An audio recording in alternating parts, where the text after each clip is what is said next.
When you're in for a real good time.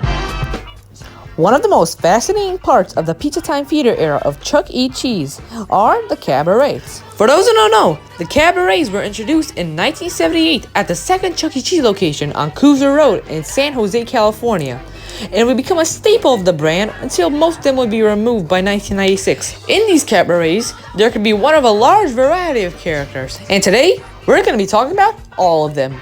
This is the fascinating world of the Chuck E. Cheese cabarets.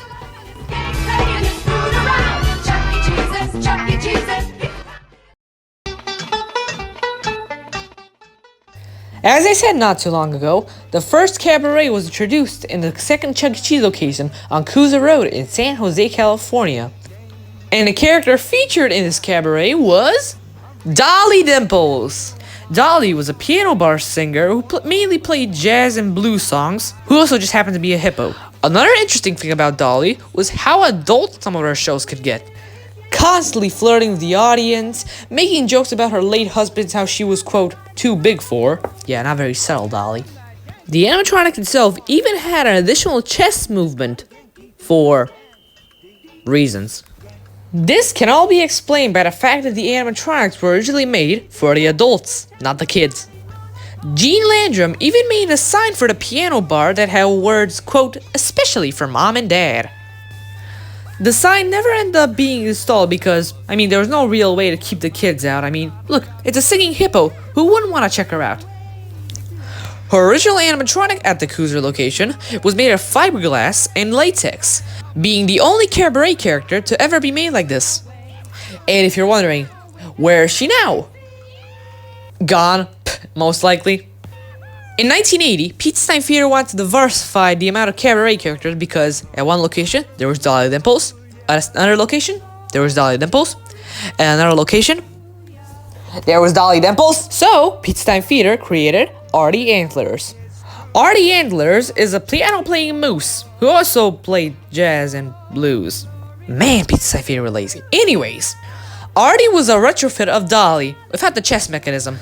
Artie got a staggering one show tape and was only in about 10 locations, so he's a very rare character to see. Because literally, the only pieces of Artie cosmetics we have are the back of the head and a hand, which are currently owned by Rockfire Moon. Fun fact, Artie was originally actually supposed to be named Elton John. Moving on to 1981, B.B Bubles was introduced, and I hate her. She's the most annoying little shit I have ever seen in my life. And we all must slay our enemies, rule them both around the planet, fight down those that oppose you. Woo! Okay, I got a little bit off track there, but anyways, B.B Bubles was only in a couple stores and was removed by 1982 and replaced by either Dolly or Artie, depending on the location. But now, we gotta go back in time to 1979, where Hellen Henny, wait, what? So yeah, for some reason, the Huntington Beach and Citrus Heights locations got this Hellen Henny cabaret, and the two stages are pretty different. The Huntington Beach had a much more elaborate set piece, with buildings in the background, a microphone, a camera, everything, while Citrus Heights just had some green curtains in the background. Also, the cosmetics are pretty different, with Huntington Beach having a much more angular beak, while Citrus Heights had a more flat beak. Helen mainly played songs from older movies, while bragging about all the roles she's played. But later on, she would correct herself by saying that somebody else actually got the part. Honestly, some of her show tips can get kinda depressing. Helen only lasted 1 year at both locations, getting removed sometime in 1980 and getting replaced by another cabaret character. But now, we gotta go back to the future to 1981 when the Beagles, mate, were introduced. Oh yes, the Beagles. No, not those bagels, mate. Alright, I'll stop the accent. But seriously, before these Beagles we all know and love, these Beagles were around. The Beta Beagles. These guys were built by Harold Gold Branson. Yes, that Harold Gold Branson. They were only used in a couple stores, one of them being Arlington, Texas. It is not known exactly if any of the Beta Beagles are still around, though the answer is probably no. But that's not important, because we're moving on to the Beagles. Yes, the regular Beagles. One thing I forgot to mention about both of them, which you've probably caught on by now, is that the Beagles are a parody of the Beatles. All of the characters still had the same names as their respective artists though. John, Paul, George, and Ringo! They only ever played original Beagles recordings, and most of them were gone by 1985. Thankfully, multiple of these sets actually still exist. One of them is the Volo Audio Museum in oh boy. I mean, cosmetically they're fine, but mechanically. Ugh. And one of them is owned by Damien of Smitty's Super Service Station, whose is in great shape. I mean, look at that. They look and work great. Now we're gonna talk about the Four Little Shavers. This little acoustic bunch of characters were placed in the Ice Cream Emporium, which was a short-lived test made by Pizza Time Theater in the hopes to sell more ice cream. Only 3 locations ever got the Ice Cream Emporium, hence only 3 locations got the Four Little Shavers. Those being the Tampa Carrollwood, Florida location in August 1981, and the Brandon, Florida and San Antonio, Texas locations sometime that same year. Currently, 2 of the sets are still around. One of them is currently owned by the Volo Auto Museum, which I know sounds bad considering how poorly Volo takes care of their bots, but the Four Little Shavers are actually in really good shape. And the other one is owned by ShowbizPizza.com, and it's in a really rough shape. I mean, this image says it all. Anyways, now we're going to 1982, when the King was introduced. The King was a 9-foot-tall animatronic lion who sang Elvis Presley songs. Most of the time, they were the original recordings.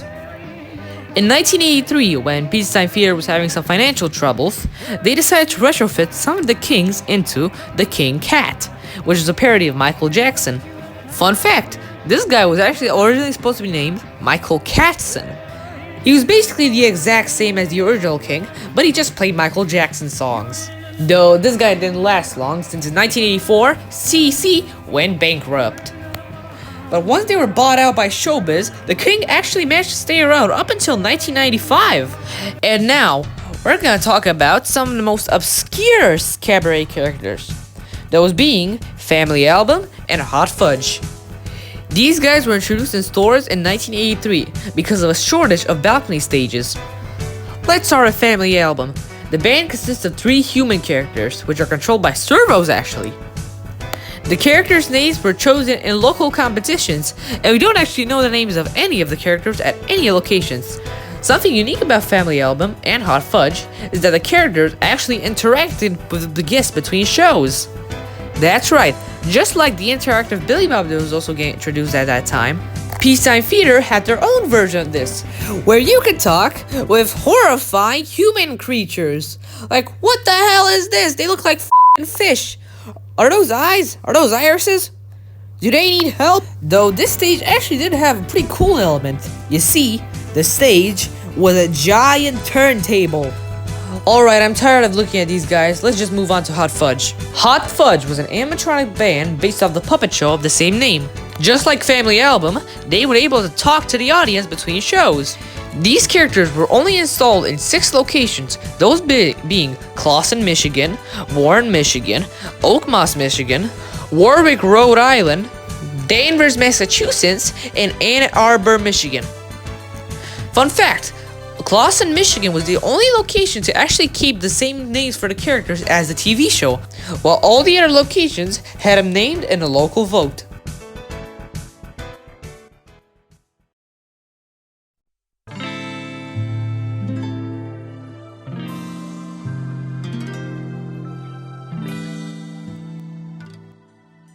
And there you have it, a look at every single Chuck E. Cheese Cabaret character. This video is incredibly fun for me to research, and I hope it was incredibly fun for you to watch. I want to thank Cheesypedia and ShowbizPizza.com for helping me get all this information for the video. So, my name is George, make sure to like, comment, and subscribe, and I hope you have a great day.